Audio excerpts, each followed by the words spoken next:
المكتب التعاوني للدعوة والإرشاد وتوعية الجاليات بالأحساء.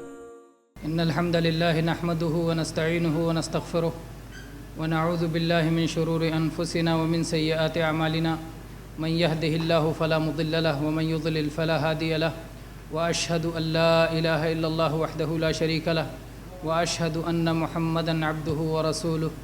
أما بعد فإن خير الحديث كتاب الله وخير الهدي هدي محمد صلى الله عليه وسلم وشر الأمور محدثاتها وكل محدثة بدعة وكل بدعة ضلالة وكل ضلالة في النار. برادران گرامی قدر، آج کے ہفتہ واری درس کے لیے ابراہیم علیہ السلام کی زندگی کا ایک واقعہ اختیار کیا گیا ہے، بلکہ وہ چند آیات جو سورہ انبیاء کی ہیں 51 نمبر سے 70 نمبر تک کی آیات، جس میں اللہ تعالیٰ نے ابراہیم علیہ السلام کا ذکر کیا ہے، ہم نے آج کے درس کے لیے اس کا انتخاب مناسب سمجھا. اور ظاہر بات ہے کہ جب حج کا موقع آتا ہے، قربانی کا موقع آتا ہے، بقرعید کا موقع آتا ہے، ابراہیم علیہ السلام کی یاد نہ آئے یہ کیسے ہو سکتا ہے؟ اور ابراہیم علیہ السلام کو تو ہم لوگ ہر صلاح میں یاد کرتے ہیں. کہاں یاد کرتے ہیں؟ یاد ہے اللہم صلی علی محمد وعلی آل محمد کما صلیت علی ابراہیم وعلی آل ابراہیم انک حمید مجید. تو ابراہیم علیہ السلام کو تو ہم ہر صلاح میں ان کا ذکر کرتے ہیں، ان کو کیسے بھولا جا سکتا ہے؟ اور اللہ تعالیٰ نے قرآن پاک میں 2 نمونے اہل ایمان کے لیے ذکر کیے ہیں.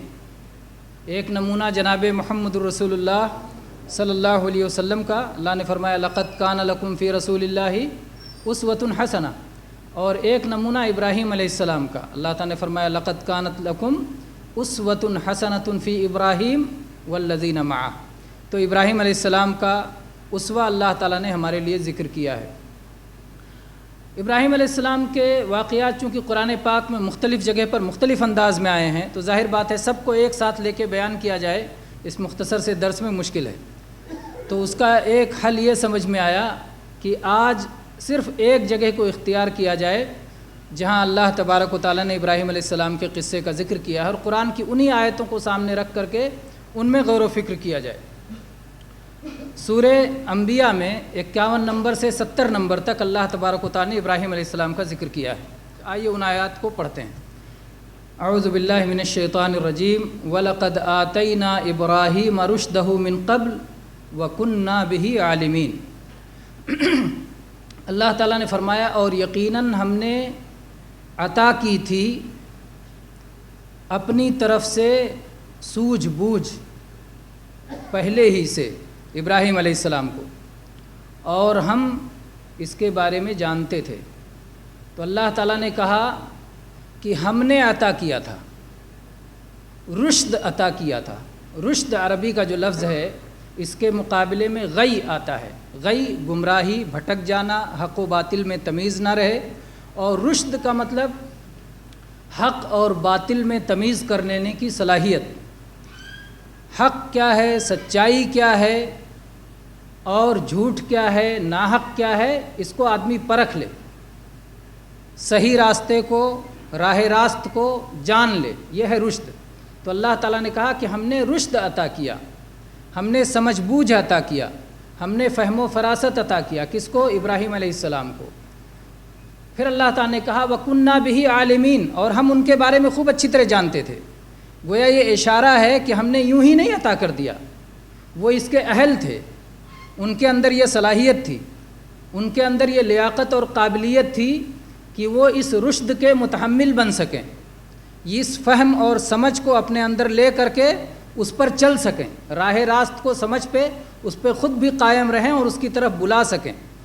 اور اس میں ایک طرح سے اہل مکہ کے اس اعتراض کا جواب بھی تھا جو مکہ والے کہا کرتے تھے کہ اللہ تبارک و تعالیٰ نے قرآن پاک کو محمد صلی اللہ علیہ وسلم پہ ہی کیوں اتارا؟ تو اللہ تعالیٰ نے گویا اشارہ کیا کہ یہ اعتراض ابراہیم علیہ السلام پہ بھی ہو سکتا ہے کہ اللہ تعالیٰ نے انہیں ہی یہ فضل کیوں دیا. تو اللہ تعالیٰ کس کو کیا چیز عطا کرے اللہ تعالیٰ جانتا ہے.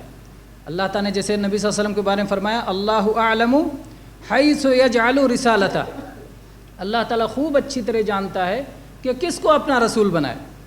تو ویسے ابراہیم علیہ السلام کو جو اللہ نے بچپن ہی سے سمجھ عطا فرمائی تھی، توحید کی سمجھ عطا فرمائی تھی اور توحید کی طرف دعوت دینے کا سلیقہ عطا فرمایا تھا، تو اللہ تعالیٰ جانتا تھا کہ یہ اس کے اہل ہیں، یہ اس کے قابل ہیں. اللہ تعالیٰ نے وہی کہا. پھر اللہ تعالیٰ نے جو یہ رشد اور فہم اور سوجھ بوجھ دیا تھا، وہ سوجھ بوجھ کیا تھا؟ اگلی آیت سے اس سوجھ بوجھ کا اظہار ہوتا ہے کہ وہ سوجھ بوجھ کیا تھی. اللہ تعالیٰ نے فرمایا اذ قال لأبیہ وقومہ ما هذه التماثیل التي انتم لها عاکفون. ابراہیم علیہ السلام نے اپنے والد سے کہا اور اپنی قوم کے لوگوں سے کہا یہ مورتیاں، یہ بت جو تم نے بنا رکھے ہیں اور جس کے تم مجاور بنے بیٹھے ہو اور جس پہ تم جمے ہوئے ہو، یہ کیا چیز ہے؟ اس پہ انکار کیا. ابراہیم علیہ السلام نے گویا توحید کو سمجھا اور توحید کی طرف بلایا. یہی فہم ہے، یہی دانش مندی ہے، یہی سوجھ بوجھ ہے کہ آدمی اپنے پیدا کرنے والے کو پہچانے، اپنے منعم حقیقی کو پہچانے، اپنے معبود کو پہچانے. یہ سمجھ ہے. معبود کو نہ پہچانے، اپنے منعم کو نہ پہچانے، سر کہاں جھکانا چاہیے اسے پتہ نہ ہو، کس سے مانگنا چاہیے اسے پتہ نہ ہو، تو یہ ناسمجھی کی علامت ہے، سمجھداری کی علامت نہیں ہے. تو اللہ تعالیٰ نے جو ابراہیم علیہ السلام کو بچپن ہی سے سمجھ دی تھی کہ ان کی قوم کے لوگ جو کہ تارے کی پرستش کرتے تھے، چاند کی پرستش کرتے تھے، سورج کو پوجا کرتے تھے، یہ ساری چیزیں کیا کرتے تھے، ابراہیم علیہ السلام نے اس راستے کو اختیار نہیں کیا اور ان کو سمجھ میں آ گیا کہ یہ راستہ ناحق راستہ ہے، حق یہ نہیں ہے، یہ حق کے خلاف ہے. حق کیا ہے؟ انہوں نے اپنی قوم کے لوگوں سے کہا کہ یہ جو تم نے مورتیاں بنا رکھی ہیں، جسے اپنے ہاتھوں سے گڑھتے ہو، جسے اپنے ہاتھوں سے تراشتے ہو اور پھر اسی کی عبادت کرتے ہو، یہ کیا ہے آخر؟ یہ سوال نہیں کیا تھا جواب جاننے کے لیے، بلکہ یہ انکار تھا. اس کو عربی میں کہتے ہیں استفہام انکاری، کہ جب آدمی کوئی چیز انکار کرنا چاہتا ہے کہ آپ عقل مند ہو، آپ سوجھ بوجھ والے ہو، یہ کیا ہے، ایسا کیوں کرتے ہو؟ تو انکار گویا کرنا چاہتے تھے کہ یہ جو مورتیاں تم نے بنا رکھی ہیں اور جس پہ جمے بیٹھے ہو، یہ کیا ہے؟ یہ پوجا کے لائق نہیں ہے، یہ عبادت کے لائق نہیں ہے، یہ پرستش کے لائق نہیں ہے. کیا جواب تھا؟ قالوا وجدنا آباءنا لها عابدین. ابراہیم علیہ السلام کی قوم نے کہا کہ ہم نے باپ دادا کو ایسے ہی کرتے پایا ہے. یہ سب سے بدترین حیلہ اور سب سے بدترین عذر ہے جو باطل والوں کے پاس ہوتا ہے. ناحق والوں کے پاس کہتے ہیں ہم نے تو غور ہی نہیں کیا، ہم نے تو سوچا ہی نہیں، ہمارے باپ کرتے تھے ہم بھی کر رہے ہیں، ہمارے دادا کرتے تھے ہم بھی کر رہے ہیں، ہماری قوم کے لوگ کرتے ہیں ہم بھی کر رہے ہیں. میرے بھائی، پوری دنیا کے سارے معاملات میں تو ایسا نہیں کرتے ہو. جو آپ کے زندگی بھر کھاتے رہے وہی آپ نہیں کھاتے ہو، آپ کو اچھا کھانا ملتا ہے تلاش کرتے ہو، اسے کھانا شروع کر دیتے ہو. جو کاروبار آپ کے باپ دادا کیے تھے وہی کاروبار پہ آپ نہیں پڑے رہتے ہو. جس ڈگر پہ، جس راستے پہ، جس طریقے پہ باپ دادا پڑے ہوتے ہیں، تجارت کے معاملے میں، مال کمانے کے معاملے میں، سفر کے معاملے میں، سواری کے معاملے میں، زندگی کے تمام معاملات میں تو باپ دادا کے راستے پہ نہیں رہتے ہو. اپنی عقل، اپنی سوجھ بوجھ، اپنی دانش مندی کا استعمال کرتے ہو. اگر لگتا ہے کہ باپ دادا غلطی پہ تھے تو آپ چھوڑ دیتے ہو کہ کیا ہوا، میرے باپ دادا اگر مزدوری کرتے تھے میں تجارت کروں گا کیونکہ تجارت اس میں خیر ہے. کیا ہوا اگر میرے باپ دادا فلاں پیشہ کرتے تھے میں اسے چھوڑ دوں گا اس لیے کہ اس میں بہتری ہے. تو جو چیز آپ کو حق نظر آتی ہے باقی معاملات میں تب تو اسے اپنا لیتے ہو، اور دین کے معاملے میں جو زندگی کا اصل مقصد ہے، جس کے لیے اللہ نے کائنات بنائی ہے، اس معاملے میں آپ غور و فکر کرنا پسند نہیں کرتے. باپ دادا نے پوجا، ہم پوج رہے ہیں. باپ دادا اسی راستے پہ تھے، ہم چل رہے ہیں. باپ دادا نے ایسا کیا، ہم کر رہے ہیں. تو یہ آدمی حق تک نہیں پہنچتا، گمراہی میں پڑا رہتا ہے. گمراہی سے نکلنے کا راستہ کیا ہے؟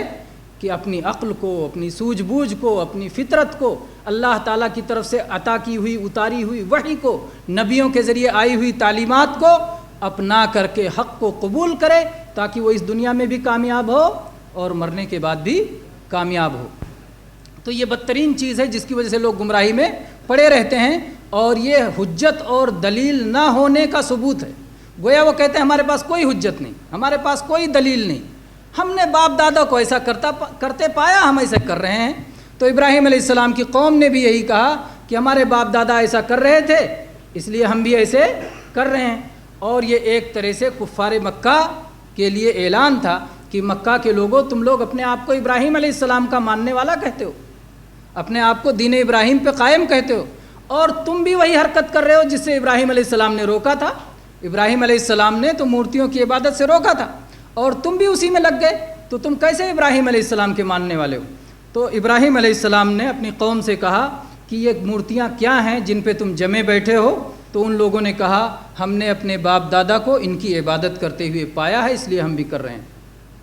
ابراہیم علیہ السلام نے بہت کھل کے، بلا کسی لاگ لپیٹ کے، نہایت واضح انداز میں فرمایا لقد کنتم انتم وآباؤکم فی ضلال مبین۔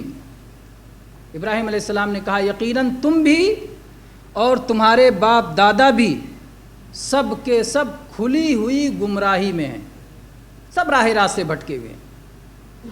جو مورتی کی عبادت کرے، جو اللہ کو چھوڑ کر کے، پیدا کرنے والے کو چھوڑ کے ایسے کی عبادت کرے جس کے اندر نفع نقصان کی کوئی طاقت نہیں ہے، وہ حق پہ کیسے ہو سکتا ہے؟ وہ عقل کی مخالفت کر کے، سوجھ بوجھ کی مخالفت کر کے راہ راست پہ کیسے ہو سکتا ہے؟ وہ کھلی ہوئی گمراہی میں۔ تو ابراہیم علیہ السلام نے ان کی گمراہی کا اعلان کیا۔ وہ لوگ اپنے دین پہ اتنے پکے تھے کہ ان کو سمجھ میں نہیں آیا کہ ایسی بھی کوئی بات کہہ سکتا ہے، کوئی یہ بھی کہہ سکتا ہے کہ یہ مورتی کسی لائق نہیں ہے۔ تو اس لیے ان لوگوں نے ابراہیم علیہ السلام سے کہا قالوا اجئتنا بالحق ام انت من اللاعبین۔ ان لوگوں نے کہا ابراہیم علیہ السلام، ابراہیم کیا تم سچ مچ یہ بات کہہ رہے ہو جو کہہ رہے ہو؟ اجئتنا بالحق، کیا تم سچ مچ ایسا کہہ رہے ہو؟ واقعی اپنی سنجیدگی کے ساتھ کہہ رہے ہو؟ ام انت من اللاعبین، یا کھیل کر رہے ہو، مذاق کر رہے ہو؟ انہیں سمجھ میں نہیں آیا کہ مورتیوں کے خلاف کوئی بول بھی سکتا ہے۔ اتنا وہ پکے ہو گئے تھے اپنے اس ذام میں، اپنے اس عقیدے میں، اور اپنے اس مذہبی جو ہے غلط فہمی میں اس قدر شکار تھے، اس قدر مبتلا تھے کہ ان کو نہیں لگتا تھا کہ کوئی اس کے خلاف بھی بول سکتا ہے، اس کے خلاف بھی کوئی کہہ سکتا ہے۔ ابراہیم علیہ السلام نے جب یہ بات کہی تو انہیں بڑا اچنبھا لگا، کہنے لگے آپ سچ مچ کہہ رہے ہیں؟ سچی بات ہے یہ یا ایسے ہی کہہ رہے ہیں؟ ابراہیم علیہ السلام نے کہا سچی بات ہے جو میں کہہ رہا ہوں، اور یہ اللہ تعالیٰ کی طرف سے ہے، اور تمہارا رب اللہ ہے، آسمان و زمین کا مالک جو ہے وہ ہے تمہارا رب۔ ابراہیم علیہ السلام نے کہا قال بل ربکم رب السماوات والارض الذی فطرہن وانا علی ذالکم من الشاہدین۔ ابراہیم علیہ السلام نے کہا بلکہ تمہارا مالک، تمہارا رب، تمہارا پالنہار وہ ہے جو آسمانوں اور زمین کا پالنہار ہے، جو آسمان و زمین کا پیدا کرنے والا، آسمان کو جو بلا ستون کے تھامے ہوئے ہے، جو آسمان کو روکے ہوئے ہے، جو اس زمین کو بچھائے ہوئے ہے تمہارے لیے، جس نے زمین کو پیدا فرمایا ہے، جو زمین کا مالک، آسمان کا مالک، تمہارا بھی مالک، وہی تمہارا رب ہے، وہی تمہاری عبادت کا مستحق ہے، وہی تمہاری پوجا کا سزاوار ہے، اسی کے لیے تمہارے سر جھکنا چاہیے، اسی سے تمہیں پرارتھنا کرنا چاہیے، اسی سے تمہیں دعا مانگنی چاہیے، اس کے سوا کوئی اس لائق نہیں ہے، اس اللہ کے سوا، اوپر والے اللہ کے سوا کوئی اس لائق نہیں ہے کہ جسے سجدہ کیا جائے، جس سے دعا کیا جائے، جس کے سامنے جھکا جائے، جس کو پرنام کیا جائے، اور جس کے لیے اپنے دل کے خوف کو اور امیدوں کو وابستہ کیا جائے، کوئی نہیں ہے اس لائق۔ ابراہیم علیہ السلام نے بہت صاف طور پہ کہا، اور پھر فرمایا وَأَنَا عَلَى ذَلِكَ وَأَنَا عَلَى ذَلِكُمْ مِنَ الشَّاهِدِينَ، اور میں اس بات پر گواہ ہوں، گواہ ہوں۔ ہم لوگ بھی کسی بات کی گواہی دیتے ہیں نا، اشہد اللہ الہ الا اللہ، یہ گواہی ہے میرے بھائی، اشہد، ہم سب گواہ ہیں، اور ہر آدمی اپنا اکیلا اکیلا گواہی دیتا ہے۔ اشہد، میں گواہی دیتا ہوں، کس بات کی گواہی دیتا ہوں؟ اللہ الہ الا اللہ، کہ کوئی عبادت کے لائق نہیں ہے سوائے اللہ کے۔ ابراہیم علیہ السلام نے یہ گواہی دی۔ ابراہیم علیہ السلام نے فرمایا وَأَنَا عَلَى ذَلِكُمْ مِنَ الشَّاهِدِينَ، میں اس بات پر گواہ ہوں کہ اللہ ہی مالک ہے، اللہ ہی عبادت کے لائق ہے، اس کے علاوہ کوئی عبادت کے لائق نہیں ہے۔ یہ رشد ہے جو ابراہیم علیہ السلام کو اللہ تعالیٰ نے عطا کیا تھا، یہ دانش مندی ہے، یہ سمجھ بوجھ ہے جو ابراہیم علیہ السلام کو اللہ تعالیٰ نے خاص طور پہ عطا کیا تھا، کہ وہ اپنی اس قوم میں جہاں کی دور دور تک کہیں روشنی نہیں تھی، دور دور تک کہیں نور نہیں تھا، دور دور تک کہیں اجالا نہیں تھا، دور دور تک کہیں توحید کو اور اللہ کو پہچاننے والا نہیں تھا، وہاں ابراہیم علیہ السلام اس سمجھ بوجھ کے ساتھ قائم تھے، حق پر، توحید پر، اور توحید کی طرف دعوت دینے والے تھے۔ تو ابراہیم علیہ السلام نے کہا میں اس کا گواہ ہوں، اور یہ گواہ ان کے بعد ابراہیم علیہ السلام کا ہر ماننے والا گواہ ہے کہ اللہ کے سوا کوئی عبادت کے لائق نہیں ہے۔ اور گواہی کیسے ہوتی ہے؟ علم کے ساتھ ہوتی ہے، یقین کے ساتھ ہوتی ہے، اور اس نتیجے میں جو کچھ ذمہ داری وابستہ ہو، میں اس مسئلے کا گواہ ہوں، جو کچھ میری ذمہ داری ہوگی ادا کروں گا، تو یہ گواہی ہے۔ تو اس گواہی کے ساتھ ہم قائم ہیں کہ ہم توحید کے گواہ ہیں۔ پھر اس کے بعد میں ابراہیم علیہ السلام نے یہ تو زبانی طور پر حق ادا کر دیا، زبانی طور پر ابراہیم علیہ السلام نے حق ادا کر دیا۔ اللہ تبارک و تعالیٰ نے انہیں اپنی قوم کو توحید کی طرف بلانے کے لیے بھیجا تھا۔ ابراہیم علیہ السلام نے کہا میں عملی طور پر بھی تمہیں سکھاؤں گا، اور چنانچہ ابراہیم علیہ السلام نے کہا وَتَاللَّهِ لَأَكِيدَنَّ أَصْنَامَكُمْ بَعْدَ أَن تُوَلُّوا مُدْبِرِينَ، اور اللہ کی قسم میں ایک خفیہ تدبیر چلوں گا، میں ایک چال چلوں گا جب کہ تم لوگ پیٹھ پھیر کے چلے جاؤ گے۔ جب یہاں سے چلے جاؤ گے تو میں ایک ایسی چال چلوں گا کہ جس سے تمہارے بتوں کی عاجزی، بے بسی، کمزوری اور عبادت کے لائق اور مستحق نہ ہونا بالکل واضح ہو جائے گا۔ اور چنانچہ ابراہیم علیہ السلام نے اسے کر دکھایا۔ پھر کیا ہوا؟ اللہ نے بہت مختصر انداز میں اس کو تیزی کے ساتھ بیان کیا۔ فَجَعَلَهُمْ جُذَاذًا إِلَّا كَبِيرًا لَهُمْ لَعَلَّهُمْ إِلَيْهِ يَرْجِعُونَ۔ ابراہیم علیہ السلام نے سب کو ٹکڑے ٹکڑے کر دیا، چور چور کر دیا، سوائے بڑے بت کو اسے چھوڑ دیا، شاید وہ لوگ اس بڑے بت کی طرف رجوع کریں۔ وہ واقعہ کی لمبی تفصیل ہے کہ کوئی میلے کا دن تھا، اور اس کے بعد میں ساری قوم کے لوگ ادھر ایک ایک کر کے چلے گئے۔ ابراہیم علیہ السلام نے کہا میں بیمار ہوں، میں نہیں جاؤں گا، اور وہ رک گئے۔ اور جب ساری قوم کے لوگ چلے گئے چڑھاوے چڑھا کر کے، ابراہیم علیہ السلام گئے، ایک ایک کو کہنے لگے تمہارے سامنے اتنا اچھا لڈو رکھا ہے، تمہارے سامنے اتنا اچھا سموسہ رکھا ہے، تمہارے اتنی اچھی مٹھائی رکھی ہے، کھاتے کیوں نہیں، پیتے کیوں نہیں؟ اور اس کے بعد ایک ایک کو مارنا شروع کیا، سب کو توڑ توڑ کے چورا کر دیا۔ اور اس کے بعد میں چلے آئے، کلاڑی جس سے سب کو توڑا تھا بڑے کے کندھے پہ رکھ کے آ گئے۔ ابراہیم علیہ السلام نے بیک وقت دو باتیں سمجھانے کی کوشش کی۔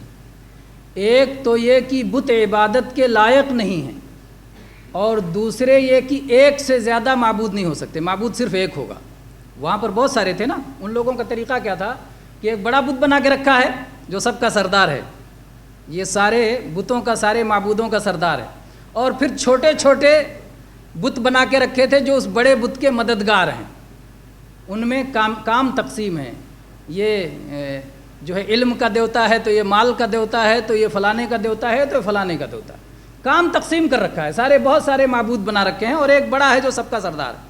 تو ابراہیم علیہ السلام نے دونوں باتیں بیک وقت سمجھانے کی انہیں کوشش کی کہ دیکھو یہ بھی سمجھو کہ اللہ کے سوا کوئی عبادت کے لائق نہیں، اور یہ بھی سمجھو کہ ایک سے زیادہ بھی نہیں ہو سکتے، صرف ایک ہو سکتا ہے۔ تو توڑ دیا سب کو، اور بڑے کے کندھے پہ کلاڑی رکھ دی۔ اس کے بعد کیا ہوا؟ جب لوٹ کے آئے اور دیکھا کہ سب تو چور چور ہیں، اب آپس میں ایک دوسرے سے پوچھنے لگے قالوا من فعل هذا بآلهتنا، کس نے ہمارے معبودوں کے ساتھ یہ سلوک کیا ہے؟ انه لمن الظالمین، وہ بڑا ظالم شخص ہے، ہمارے معبودوں کو بھی نہیں چھوڑا، بڑا ظالم شخص ہے۔ اب ان میں سے کسی نے کہا قالوا سمعنا فتى يذكرهم يقال له ابراہیم، کہنے والے نے کہا کہ ہم نے ایک نوجوان کے بارے میں سنا ہے جو ان کا ذکر کرتا ہے، ان کی بات کرتا ہے، ذکر خیر ذکر شر، ان کا ذکر کرتا ہے، ان کی بات کرتا ہے، ہو نہ ہو وہی ابراہیم ہے۔ یا تو ان لوگوں نے یہ انداز اس لیے اپنایا کیونکہ ابراہیم علیہ السلام کو گویا کہنا چاہتے تھے کوئی حیثیت نہیں، ارے ایک نوجوان ہے، مطلب کوئی حیثیت نہیں، گویا ان کو معمولی کر کے دکھانا چاہتے تھے، یا واقعی نہیں جانتے تھے، ابھی انہوں نے اپنی دعوت کی شروعات کی تو ان کو نہیں جانتے تھے، دونوں صورت ہو سکتی۔ بہرحال کہا گیا کہ ابراہیم ان کا نام ہے، وہ ایک جوان ہیں اور وہ ایسی بات کہتے ہیں۔ میرے بھائی جوان، اللہ نے جس کو نبی بنایا جوان کو بنایا۔ جوان کس کو کہتے ہیں؟ جس میں ہمت ہو، جس میں حوصلہ ہو، جس میں جھیلنے کا، صبر کرنے کا مادہ ہو، جو اپنی بات کہنے کے لیے ببانگے دوہل کہہ سکتا ہو۔ تو جوان کو اللہ نے بنایا، اور نبی کے ساتھی بھی اللہ نے جوانوں کو بنایا۔ نبی کریم صلی اللہ علیہ وسلم پہ جو ایمان لائے ابتدا میں سب جوان تھے۔ اصحاب کہف کا واقعہ آپ لوگ سن چکے ہیں، جوان تھے جنہوں نے توحید کو قبول کیا، توحید پہ ڈٹے رہے۔ جوان ہی وہ ہوتے ہیں جو حق کو قبول کرتے ہیں، حق کی دعوت دیتے ہیں اور اس راستے میں صبر کرتے ہیں، جھیلتے ہیں، اور اللہ تعالیٰ ان کا درجہ بلند فرماتا ہے۔ تو ان لوگوں نے کہا کہ ایک جوان ہے جس کا نام ابراہیم ہے، وہ ان کا ذکر کرتا ہے، تو ہو سکتا ہے اسی نے کیا ہو۔ ان لوگوں نے کہا قالوا فاتوا به علی اعین الناس، انہوں نے کہا لوگوں کی آنکھوں کے سامنے لے کے آؤ، سب کے سامنے لے کے آؤ۔ ان سے وہی بیوقوفی ہوئی جو بیوقوفی فرعون سے ہوئی تھی۔ فرعون نے کیا کہا موسیٰ علیہ السلام سے کہ سارے جادوگروں کو بلاؤ، پوری قوم کے لوگوں کو بلاؤ، وہاں تمہارا مقابلہ کرواتے ہیں۔ اور پھر کیا ہوا، جادوگر بھی اسلام قبول کر لیے اور ساری قوم بھی مسلمان ہو گئی۔ یہی حماقت ان لوگوں نے بھی کی، اور ابراہیم علیہ السلام کے تو دل کی مراد پوری ہو گئی۔ وہ یہی چاہتے تھے کہ سب کے سامنے حق بات کو پیش کر دیا جائے، اور چنانچہ جب سب آئے آنکھوں کے سامنے سب کے حاضر ہوئے، لعلہم یشہدون، تاکہ سب گواہ ہو جائیں۔ ان لوگوں نے کہا قالوا انت فعلت هذا انت فعلت هذا بآلہتنا یا ابراہیم، یہ آپ ہی نے ہمارے معبودوں کے ساتھ کیا ہے ابراہیم؟ ابراہیم علیہ السلام نے کہا بل فعلہ کبیرہم ھذا فاسألوہم ان کانوا ینطقون۔ ابراہیم علیہ السلام نے کہا میں نے کہا، ان کے بڑے نے کیا ہے، دیکھو اس کے کندھے پہ کلاڑی رکھی ہے، اس نے دیکھا ہوگا اتنے سارے ہیں، سب میرے شریک ہو جاتے ہیں، اگر میں اکیلا ہوتا تو سارے چڑھاوے میرے ہاتھ آتے، ساری طاقت میری ہوتی، یہ سب اتنے آ کے میرے شریک ہو جاتے ہیں، اس کو غصہ آ گیا ہوگا، اس نے سب کو توڑ تاڑ دیا ہوگا۔ بڑے سے پوچھ لو اگر وہ بول سکتا ہے۔ دوسری وجہ یہ بھی ہو سکتی ہے کہ جب یہ تمہارا سب سے بڑا ہے، سب سے بڑا معبود ہے اور سب کی یہ حفاظت کرتا ہے، تو جو چھوٹے چھوٹے بغل میں تھے جب ان کی توڑائی ہونے لگی تھی، کسی نے بھی آ کے توڑا تو اس نے ان کی حفاظت کیوں نہیں کی؟ جو معبود اپنے معبود ساتھیوں کی حفاظت نہ کر سکے وہ تمہاری کیا حفاظت کرے گا؟ اپنا تو بچ گیا اور باقی اپنے ساتھیوں کو مرنے دیا، ٹوٹنے دیا، ٹوٹ جانے دیا۔ تو وہ اپنی حفاظت نہیں کر سکا، اپنے ساتھیوں کی حفاظت نہیں کر سکا، تو تمہاری کیا حفاظت کرے گا؟ تو گویا ابراہیم علیہ السلام نے بہت ساری چیزیں انہیں سمجھانے کی کوشش کی، اس طرح انہیں سمجھانے کی کوشش کی۔ ان لوگوں نے ان لوگوں سے کہا فاسألوہم، ان سے پوچھ لو، ان کانوا ینطقون، اگر یہ بول سکتے ہوں۔ تو چوٹ بھی کیا ابراہیم علیہ السلام نے کہ یہ تو بول سکتے نہیں ہیں، تم ان سے مانگتے رہتے ہو، سوال کرتے رہتے ہو، جواب دے نہیں سکتے۔ تو ابراہیم علیہ السلام نے اس طرح ان کو دعوت فکر دی کہ سوچو، کیا یہ بول سکتے ہیں؟ کیا یہ نفع پہنچا سکتے ہیں؟ کیا یہ نقصان پہنچا سکتے ہیں؟ کیا ہوا؟ فرجعوا الی انفسہم، ان لوگوں نے اپنے آپ میں غور کیا۔ فقالوا انکم انتم الظالمون، کہا واقعی تم لوگ ظالم ہو۔ آپس میں اپنے اندر کہنے لگے ہم نے ظلم کیا۔ یا تو ظالم اس لیے ہو کہ اپنے بت جب ایسے ناکارہ ہیں جو اپنی حفاظت نہیں کر سکتے تو ان کی حفاظت کے لیے چوکیدار کو نہیں رکھا تھا تاکہ ان کی حفاظت ہو جاتی، یا اس لیے ظالم ہو کہ ان کی عبادت کیوں کرتے ہو، اپنے ہی ہاتھ سے بناتے ہو، اپنے ہی تراشتے ہو، پھر اپنی عبادت کرتے ہو۔ تو چاہے شرک کر کے ظالم ہو، چاہے ان کی حفاظت نہ کر کے ظالم ہو، بہرحال ظلم تمہارے سر آتا ہے۔ تو ان لوگوں نے آپس میں جب غور کیا تو کہا تم خود ہی ظالم ہو۔ اس کے بعد میں ثم نکسوا علی رؤوسہم، پھر سر کے بل پلٹ گئے۔ ابھی کیا ہے، سر اوپر ہے، پیر نیچے ہے۔ کبھی کبھی آدمی پلٹ جاتا ہے کہ سر نیچے کر لیتا ہے، پیر اوپر کر لیتا ہے، وہی حالت ان کی بھی ہو گئی۔ حق سمجھ میں آ گیا، واضح ہو گیا، اور اس کے باوجود پھر اپنے باپ دادا کے طریقے پہ پلٹ گئے اور کہنے لگے لقد علمت ما هؤلاء ينطقون، ابراہیم تمہیں تو معلوم ہے کہ یہ بولتے نہیں ہیں، یہ کوئی ایسی بات تو نہیں ہے کہ تم نہیں بتا رہے ہو، کوئی نئی اطلاع دے رہے ہو، یہ تو سب کو معلوم ہے، تمہیں بھی معلوم ہے، ہمیں بھی معلوم ہے، ہم بھلے عبادت کرتے ہیں لیکن ہم جانتے ہیں کہ ان کے اندر بولنے کی صلاحیت نہیں ہے، یہ بول نہیں پاتے ہیں، تو پھر ایسی بات کیوں کہتے ہو؟ ابراہیم علیہ السلام نے پھر کہا قال فتعبدون من دون اللہ ما لا ينفعكم شيئا ولا يضركم، کیا تم اللہ کو چھوڑ کر کے ان کی عبادت کرتے ہو جو نہ تمہیں نفع پہنچا سکتے ہیں نہ نقصان پہنچا سکتے ہیں؟ اگر تم ان کی عبادت میں لگے رہو کچھ نفع نہیں پہنچا سکتے، اور اگر تم ان کی عبادت چھوڑ دو کچھ یہ نقصان نہیں پہنچا سکتے۔ تو جو نہ نفع پہنچا سکیں جو نہ نقصان پہنچا سکیں، تم ان کی عبادت میں کیوں لگے ہوئے ہو؟ تف ہے تمہارے اوپر، تمہاری عقلوں پر، کہاں چلی گئی تمہاری عقلیں؟ یہ انہیں دعوت فکر دی ابراہیم علیہ السلام نے۔ اس کے بعد میں جب وہ لوگ حجت سے بے دلیل ہو گئے اور کوئی بات انہیں سمجھ میں نہیں آئی اور اپنی غیرت پہ اتر آئے اور اپنے باپ دادا کے راستے پر اس جاہلی حمیت پہ اتر آئے، تو ان لوگوں نے کہا کہ اب جو ہے طاقت کا استعمال کرو، دلیل ختم، تو اب طاقت کا استعمال انہوں نے شروع کیا اور ان لوگوں نے کہا حرقوہ وانصروا آلہتکم ان کنتم فاعلین۔ ان لوگوں نے کہا ابراہیم علیہ السلام کو بری طرح جلا دو، حرقوہ یعنی بری طرح جلاؤ، عبرت بن جائیں سب کے لیے۔ دنیا کہ کسی نے ہمارے بتوں کے خلاف کچھ کہا تھا، آج اس کا یہ حشر ہوا ہے۔ ان لوگوں نے اس طرح کی بات کی اور کہا وانصروا آلہتکم، اپنے معبودوں کی مدد کے لیے اٹھ کھڑے ہو جاؤ، ان کنتم فاعلین، اگر تم کچھ کر سکتے ہو۔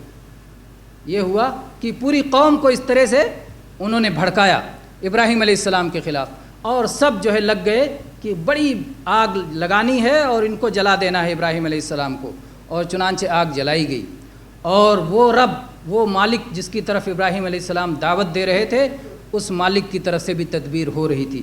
چنانچہ جب انہوں نے آگ جلائی اور آگ میں ابراہیم علیہ السلام کو پھینکا، تو اس وقت ابراہیم علیہ السلام نے ایک ہی کلمہ کہا تھا، حسبنا اللہ ونعم الوکیل، اللہ میرے لیے کافی ہے اور اللہ سب سے بڑا کارساز ہے، سب سے بہترین کام بنانے والا، بگڑی بنانے والا اللہ ہے۔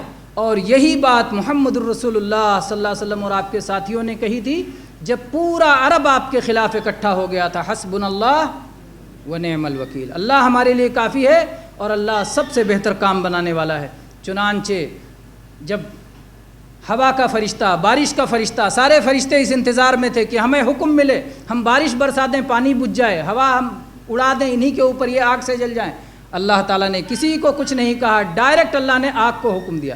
جس آگ میں اللہ نے گرمی اور جلانے کی صلاحیت پیدا کی ہے، اس آگ کو اللہ نے کہا کہ آگ تو ٹھنڈی ہو جا، تو سلامتی والی ہو جا میرے بندے ابراہیم پر۔ قلنا یا نار کونی بردم وسلاما علی ابراہیم، ہم نے کہا اے آگ ٹھنڈی ہو جا، سلامتی والی ہو جا ابراہیم علیہ السلام پر۔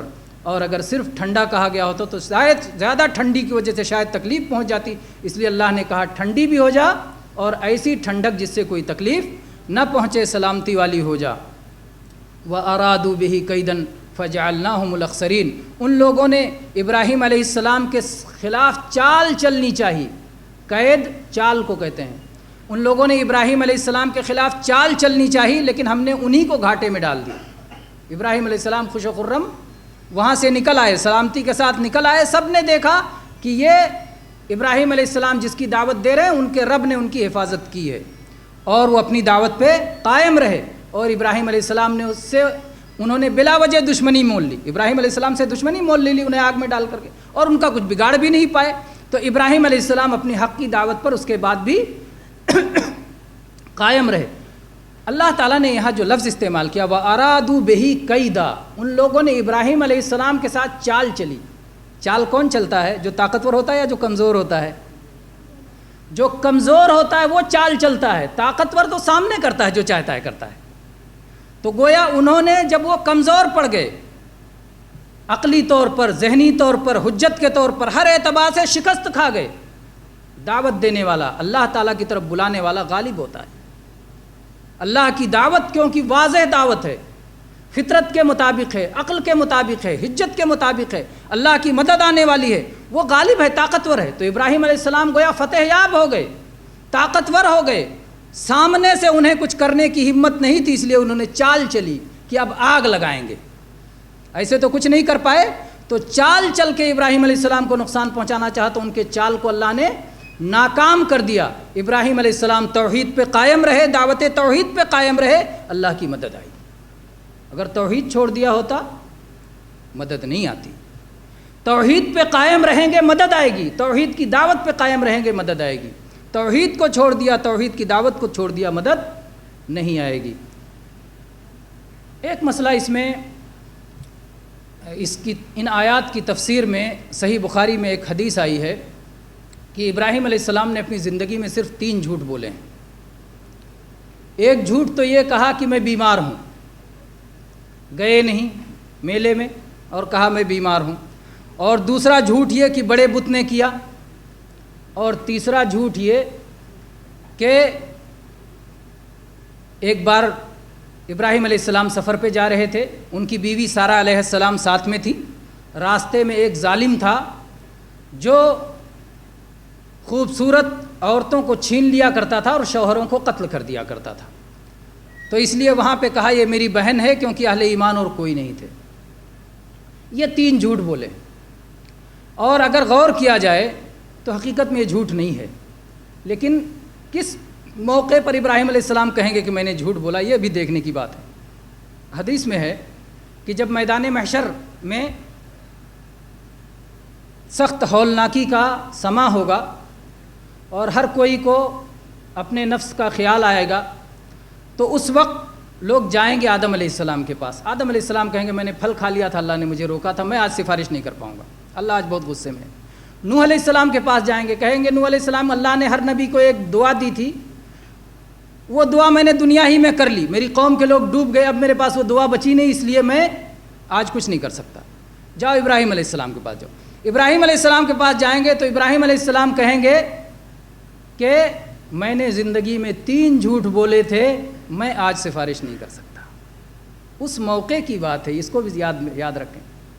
بعض لوگ اپنی عقل کو آگے بڑھا کے اس حدیث کو رد کر دیتے ہیں، کہتے ہیں بھلے بخاری میں آیا ہے کیا ہوا، استغفر اللہ۔ اگر اسی طرح آپ کی عقل آگے رہے تو بھلے قرآن میں آیا ہے کیا ہوا، تو جب بھلے ہی آیا، آپ کی عقل ہی سب فیصلہ کن ہے، تو آپ جو چاہو مرضی کرو۔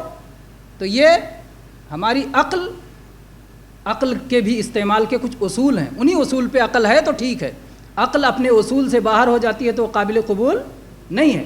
تو ان لوگوں نے اس روایت کو رد کر دیا، حالانکہ روایت میں کوئی ایسی چیز نہیں جسے رد کرنے کی ضرورت ہو۔ ابراہیم علیہ السلام نے کہا میں بیمار ہوں اور نہیں جانا چاہتے تھے، بہانہ بنایا۔ ابراہیم علیہ السلام اللہ کے لیے، حدیثی میں ہے سنتین فی ذات اللہ، اس میں 2 جھوٹ تو اللہ کے لیے تھا، کیونکہ اللہ کی توحید کو سمجھانا چاہتے تھے۔